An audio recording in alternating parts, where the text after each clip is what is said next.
BNP জনগণের অংশ না, বিএনপি আলাদা, জনগণ আলাদা। বিএনপি এই একটা ভয় থেকে যে তারা লুটে পুটে খেতে পারবে না, এবং ফ্যাসিস্টের আরেক রূপ হচ্ছে বিএনপি।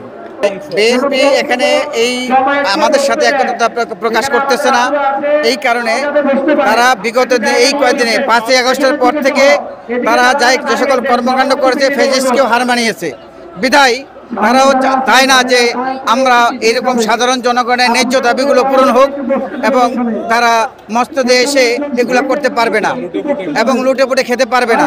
বিধায় এই সাধারণ জনগণের দাবি যদি পরিপূর্ণ হয়ে যায়, আওয়ামী লীগ নিষিদ্ধ হয়ে যায়, এবং ভবিষ্যতে আজকের বাবু গয়েশ্বরচন্দ্র রায়ের একটা স্ট্যাটাস দেখলাম যে আজকে আওয়ামী লীগ নিষিদ্ধ করার দাবি আসতেছে, আগামীতে হয়তো বিএনপিকেও নিষিদ্ধ করার দাবি আসতে পারে। তাদের মধ্যে এই আশঙ্কা থেকেই তারা আজকে এখানে একত্রতা প্রকাশ করতেছে না আমার মনে হয়। এবং তারা এত জুলুমের শিকারের পরেও তারা এবং জিয়া পরিবারকে একেবারে তছনছ করে দিয়েছে, তারপরেও তারা এখানে আসতেছে না। কিছু বিএনপির মধ্যে ঘাপটি মেরে বসে থাকা দালালদের দৌরাত্ম্য এখনো শেষ হয়নি। তারেক জিয়া এটা উপলব্ধি করতে পারেনি এখনো। বিধায় আমার মনে হয় যে বিএনপি এই একটা ভয় থেকে যে তারা লুটে পুটে খেতে পারবে না, এবং ফ্যাসিস্টের আরেক রূপ হচ্ছে বিএনপি।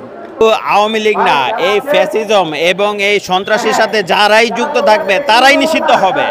এটা তারাই বাংলাদেশের মানুষের মনে কোনোদিনও স্থান করতে পারবে না। এখানে নাম কোনো বিষয় না। যদি এখানে যে কোনো দল এই ক্যারেক্টারিস্টিক্স গ্রহণ করবে, তারাই নিষিদ্ধ হবে। তারাই নিষিদ্ধ হবে জাতীয়ভাবে, আন্তর্জাতিকভাবে, সব জায়গা থেকে তারা উঠে যাবে, তারা টিকে থাকতে পারবে না। বিএনপির নেতা একটা স্টেটমেন্ট দিয়েছিলেন, উনি বলেছেন যে আওয়ামী লীগ নিষিদ্ধ করবে জনগণ, বিএনপি না। তার মানে এখানে স্পষ্ট বোঝা যায় যে বিএনপি জনগণের অংশ না, বিএনপি আলাদা, জনগণ আলাদা। জনগণ অলরেডি আওয়ামী লীগকে নিষিদ্ধ করে দিয়েছে। এখন বিএনপির মুষ্টিমেয় কিছু লোক যদি না করে, এটা তাদের ব্যক্তিগত ব্যাপার। বাংলাদেশের জনগণকে যে বিএনপি রিপ্রেজেন্ট করে না, এটা তাদের কথাই প্রমাণিত। বিএনপি বলার সে সাহস নেই, কারণ বিগত দিনেও তারা আওয়ামী লীগের যে গুণাবলী, যে বদগুণগুলো আওয়ামী লীগের মধ্যে ছিল, সে বদগুণগুলো বিগত দিনেও তাদের সরকারের আমলে ছিল। বিধায় তাদের মধ্যে সে ধরনের সাহস নেই। এই কারণেই ভবিষ্যতে ক্ষমতায় গেলে যে তারা এই ধরনের কাজ করবে না, তার কোনো গ্যারান্টি নেই।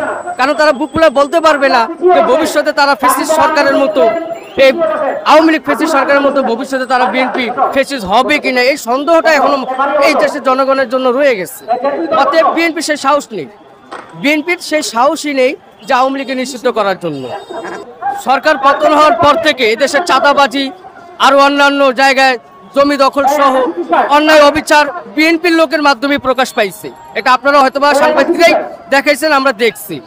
অতএব ভবিষ্যতে তারা ইফতারি, সরকার পতন হওয়ার পরে ইফতারির সময় যে খাবারটা খাইছে, তারা যে সরকার গ্রহণ হওয়ার পরে, যে সরকার গঠন করার পরে যে তারা খাবে না, তারই বা গ্যারান্টি বিএনপির মধ্যে দিতে পারবে কিনা। জনগণের এদেশের জনগণ হলো খুবই আপনার আন্দোলন প্রিয়, অন্যায়কে প্রশ্রয় দিতে রাজি না। যেমন আওয়ামী লীগ সরকারকেও আপনার এদেশের জনগণ, ছাত্র জনতা এবং সর্বস্তরের জনগণ যেভাবে রুখে দিয়েছে, ভবিষ্যতে যেই ধরনের ফ্যাসিস্ট আসুক না কেন, তারা জনগণ রুখে দিবে।